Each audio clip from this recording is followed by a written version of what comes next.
Daghan ka nato, adunay gigasahan sa Ginoo ug nagkalandaing talento sama sa natad sa musika, akademya, arts ug uban pa. Gani gihatag kini nato sa Ginoo aron nga ato kini ihalad alang kaniya pagtabang sa katawhan ug uban pa. Ani ay usa ka grupo sa mga magtutudlo diin nagpahigayon og usa ka recital sa mga tinun-an aron nga mapasundayag ang ilang talento sa musika. Gitawag ang kining grupo sa mga magtutudlo sa musika nga The Harmonia Movement. Karong buntaga, atong mahinabi ang music teacher nga si Paul John Galapate aron nga muhatag kanato pagpasabot kabahin sa paggamit sa atong mga talento labi na ning panahon sa Pasko. Karong buntaga sayra nato kun unsa ka mahinungdanon ang talento isip usa ka gasa nga atong angayang gamiton ilabi na karong Pasko. With us this morning ang music educator nga si Paul John Galapate. Mayong buntag, Sir Paul John, ug welcome din sa GMA Regional TV Live. Mayong buntag sa ninyong tanan. Sir, kumusta ang inyong kasinatian sa gipahigayon ninyo nga Believe, a joint musical recital since it's your first time to do such an event? So far, successful ra kayo ang recital. Kulba pod. Since first time pa man ninamo. And daghan sad mi nakatunan on the things na among i-work out para sa sunod na recital. Sir, unsa may tumong ug tinguha ninyo sa pagpahigayon sa moong recital?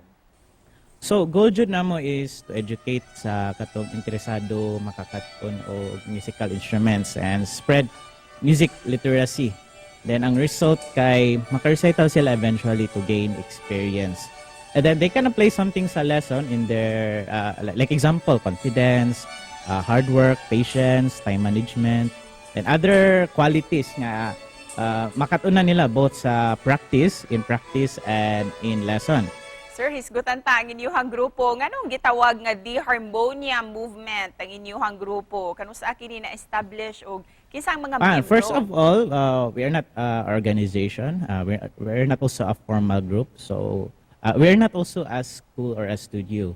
So we are a community or a network of individual freelance music teachers. Which among common goal, like akong na-mention kanina, is to educate, no? Music and maka-recital among students. And speaking of talent and music, since it's Christmas season, what do you think nga ang talent usa kini ka gasa o gift nga angayan gyud natong gamiton ug ipaambit? Para kanimo, sir, what's the greatest gift that you received this Christmas and how will you share it? As a music educator, a musical talent is a good tool to inspire people. And also, it's an interpersonal development since we can learn a lot of things as we're learning music in the process. So para nako the best gift para namo music teachers is kanang nakita namo among students na nagsige sila improve, then ila sad ma-apply ay ilang nakatunan sa ilang lessons. No? Maong malipay jud mi if makita mi sa among students nga nag-perform during the recital kay gihago ba ni nila. All the more malipay ilang parents or family. No? Kaya nakita dyan nila ang like the fruit of their hard work. So para na mo, mao dyan na ang greatest gift na among ma-receive. And with that, sir, unsa pay mga angay na mong atangan gikan sa inyong grupo? As music educators, we are looking forward sa among students. Karon nga mapadayon sila sa ilang pag learn sa music. No? Looking forward pud me na in the future, sila ang next generation of this movement. And before we end this interview, sir, unsay Christmas message nimo para sa atong mga kapuso nga nagtan-aw karon? So in this season of giving and sharing, let's not share only the material things we have, but we also share our good qualities, our talent.